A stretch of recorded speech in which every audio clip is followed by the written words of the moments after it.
The Perks of Being a Wallflower, February 2nd, 1992. Dear friend, On the Road was a very good book. Bill didn't ask me to write a paper about it because, like I said, it was a reward. He did ask me to visit him in his office after school to discuss it, which I did. He made tea and I felt like a grown up. He even let me smoke a cigarette in his office, but he urged me to quit smoking because of the health risks. He even had a pamphlet in his desk that he gave to me. I now use it as a bookmark. I thought Bill and I were going to talk about the book, but we ended up talking about things. It was great to have so many discussions back to back. Bill asked me about Sam and Patrick and my parents, and I told him about getting my license and talking and the big boy. I also told him about my psychiatrist. I didn't tell him about the party or my sister and her boyfriend, though. They're still seeing each other in secret, which my sister says only adds to their passion. After I got through telling Bill about my life, I asked him about his. It was nice too because he didn't try to be cool and relate to me or anything. He was just himself about it.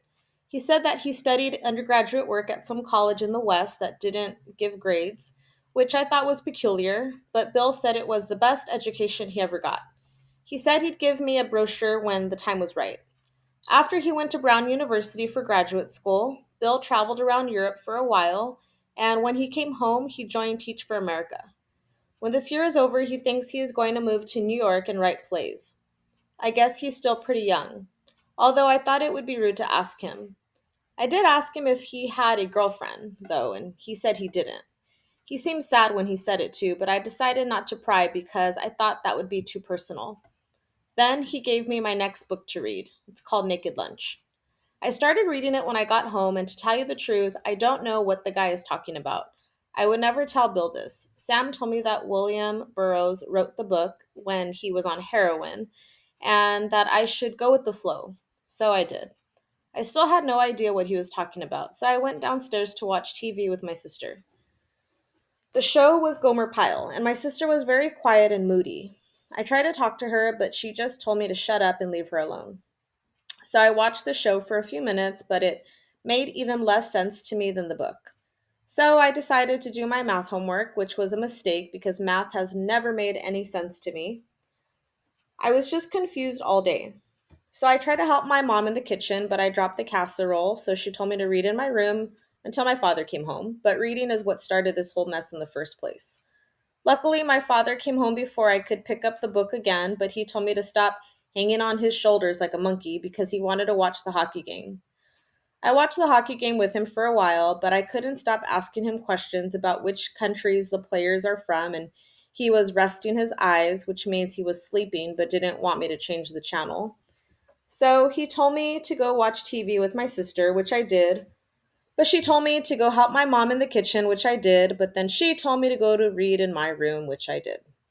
I read about a third of the book now, and it's pretty good so far. Love always, Charlie. February 8th, 1992. Dear friend, I have a date for the Sadie Hawkins dance. In case you didn't have one of those, it's the dance where the girl asks the boy. In my case, the girl is Mary Elizabeth, and the boy is me. Can you believe it?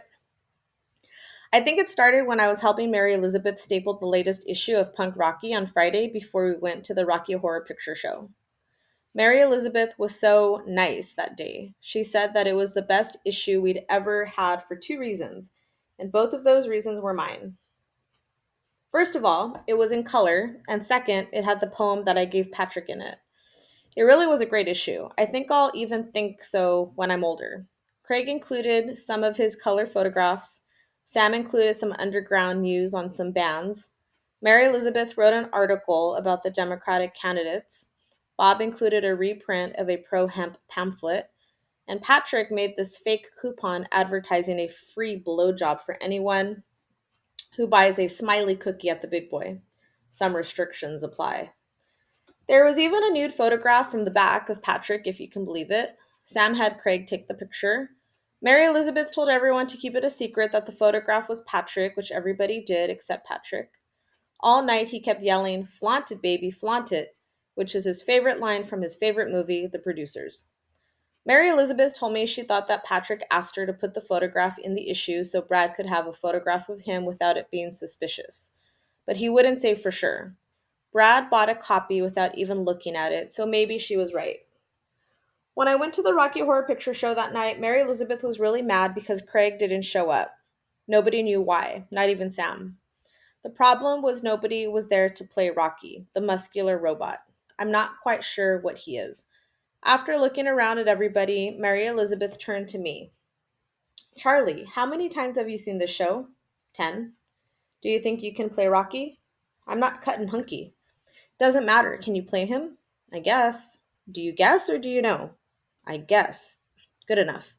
The next thing I know, I was wearing nothing but slippers and a bathing suit, which somebody painted gold. I don't know how these things happen to me sometimes. I was very nervous, especially because in the show, Rocky has to touch Janet all over her body, and Sam was playing Janet. Patrick kept making jokes that I would get an erection. I really hoped this wouldn't happen. Once, I got an erection in class and had to go to the blackboard. It was a terrible time. And when my mind took that experience and added a spotlight and the fact that I was only wearing a bathing suit, I panicked. I almost didn't do the show, but then Sam told me she really wanted me to play Rocky, and I guess that's all I really needed to hear.